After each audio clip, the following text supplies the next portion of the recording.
Good morning to viewers. Welcome to BioSuniverse channel.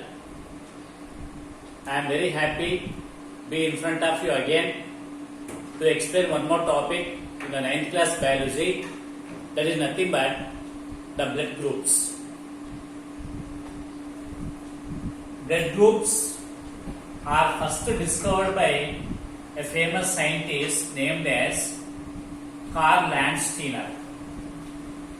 Karl Landsteiner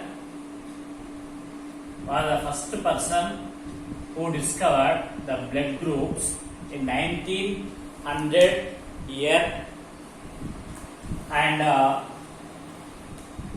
he named them as blood group A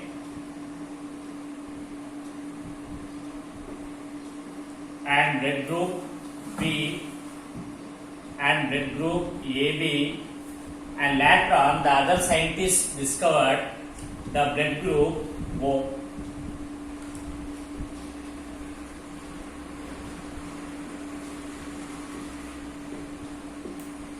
The discovery of blood groups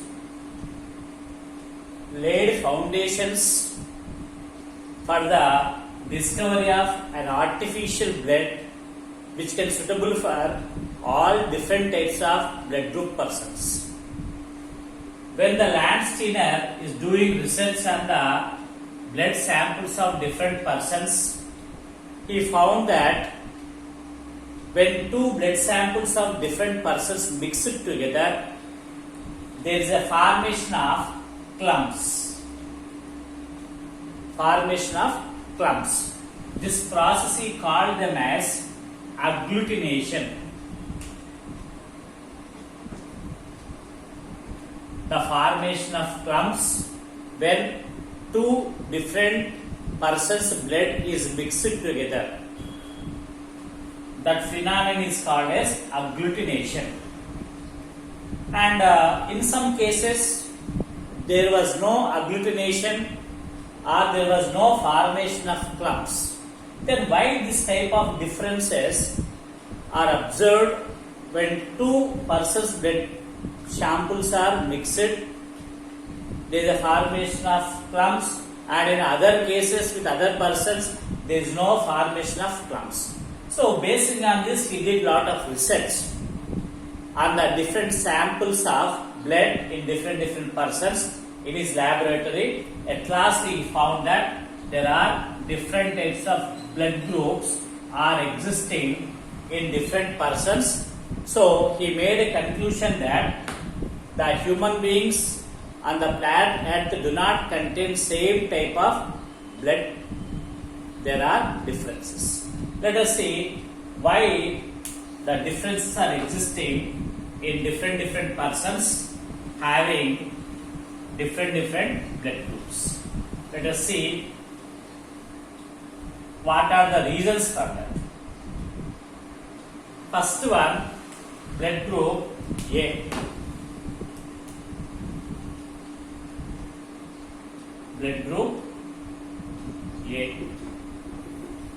This blood group persons containing antigen A and antibody B. Antigen A is seen in the plasma,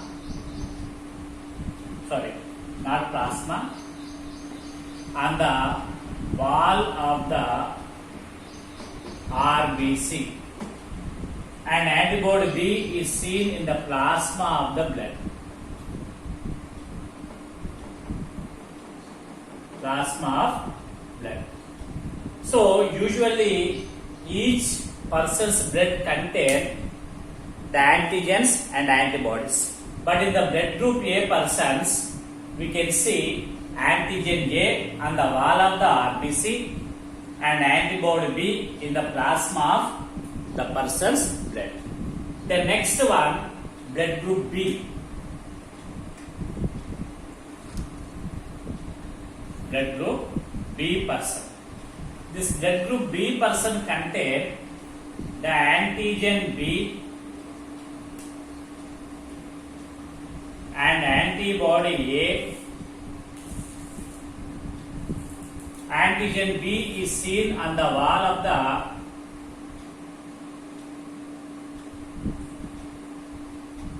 RBC and antibody A in the plasma of the blood. Okay. The next blood group AB.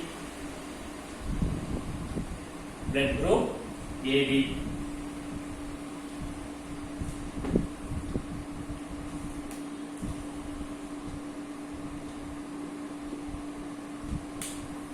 Blood group AB. So blood group AB persons contain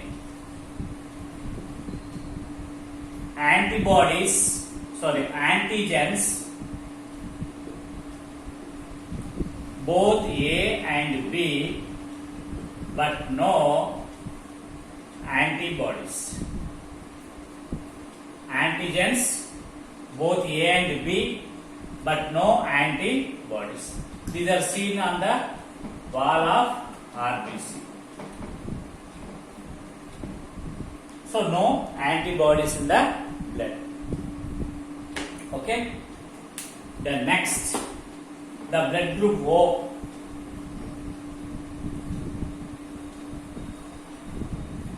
The blood group O persons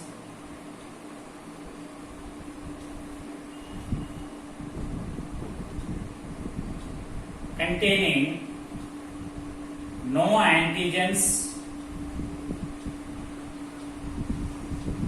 but antibodies both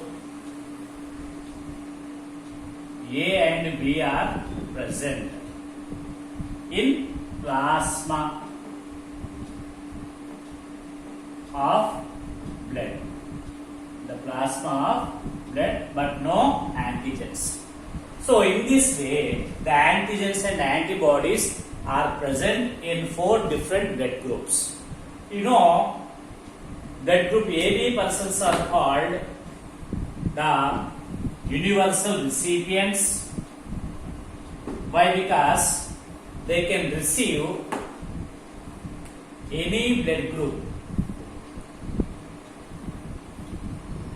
Universal recipients because they can receive any blood group from any person. That's why they are called universal recipients. Whereas the